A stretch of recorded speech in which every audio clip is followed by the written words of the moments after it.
Hello everyone, this is Ishita. और जैसे मेरा एसएससी सीजीएल का एग्ज़ाम हो गया है तो मैं आपको इस वीडियो में कुछ इंपॉर्टेंट पॉइंट्स बताऊंगी। 3 इंपॉर्टेंट पॉइंट्स कि जो आप अभी पढ़ सकते हैं जिससे आप पेपर में ज़्यादा गलतियां ना करें और आपका पेपर अच्छा जाए। और हाँ, आप सब्सक्राइब कर देना। पहली बात मैं आपको बता देती हूँ, कोई भी नया टॉपिक नहीं पढ़ना है। कोई जैसे आपने सुन लिया, जैसे मेरे में एक नया टॉपिक था जैसे होमोनियम, मैंने कभी नहीं पढ़ा तो वो आ गया तो मैंने उसे छोड़ दिया। हमें चीज़ों के पीछे नहीं भागना है। कुछ नया किसी ने बता दिया तो हम पढ़ के जाएंगे, वो आ गया तो ऐसे नहीं करना। हमारे पास छोड़ने का ऑप्शन होता है तो इसलिए हम वो चीज़ छोड़ भी सकते हैं, ठीक है।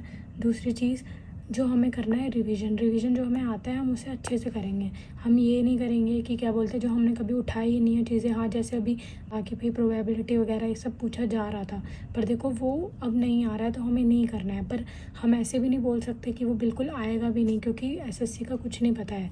क्योंकि ऐसा भी देखा गया है, जैसे जैसे शिफ्ट बढ़ रही है आगे, जैसे अब पहले अरिथमेटिक पूछी जा रही थी पर अब क्या है, अब एडवांस ज़्यादा पूछी जा रही है और इंग्लिश जो है फ्लक्चुएट कर रही है। तो इसलिए अब हम कुछ कह नहीं सकते कि क्या बोलते हैं आगे की शिफ्ट में क्या मतलब। आप जैसे वो जो टेक्स्ट बुक का मॉक डाला हुआ है कि क्या कहते हैं एग्ज़ाम डे वाला, वो मैंने देखा था, वो बिल्कुल भी उसकी तरह नहीं है। तो वो मुझे तो पता नहीं, उसका लेवल ज़्यादा हाई लगा टेक्स्ट बुक वाले का।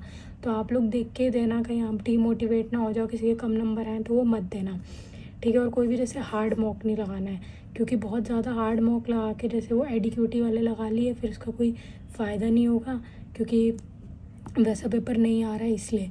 पर हमें प्रिपेयर फॉर द वर्स्ट, हमें हमेशा यही सोच के अपनी तैयारी करनी चाहिए। क्योंकि जो टीसीएस का पैटर्न था वो हमेशा ऐसा था कि जैसे किसी टॉपिक से क्वेश्चन आ गए, जैसे क्या बोलते हैं ज्योमेट्री से क्वेश्चन आ रहे हैं हर, मतलब पहली शिफ्ट में 3 आए तो दूसरी में भी ऐसे सेम क्वेश्चन अपीयर होते थे। पर इसमें ऐसा नहीं है, किसी में कुछ ज़्यादा पूछा जा रहा है, किसी में कुछ ज़्यादा पूछा जा रहा है। तो इसलिए आप जो किसी से रिव्यू ले लो, किसी से कोई वीडियो देख ली, उसके हिसाब से प्लीज़ मत चलो, कोई फ़ायदा नहीं है। और सबसे बड़ी बात, रिव्यू बहुत ज़्यादा मत देखो, क्योंकि बहुत बच्चे जो होते हैं वो झूठ बोलते हैं, कोई सच कभी कुछ बताता ही नहीं है।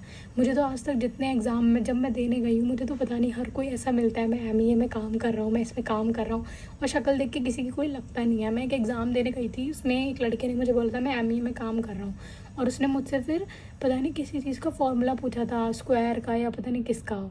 मतलब जिसको यही नहीं पता वो एमईए में कैसे काम कर सकता है। तो इसलिए आप लोग ना रिव्यूज़ पे मत जाओ, बहुत बंदे झूठी बोलते हैं।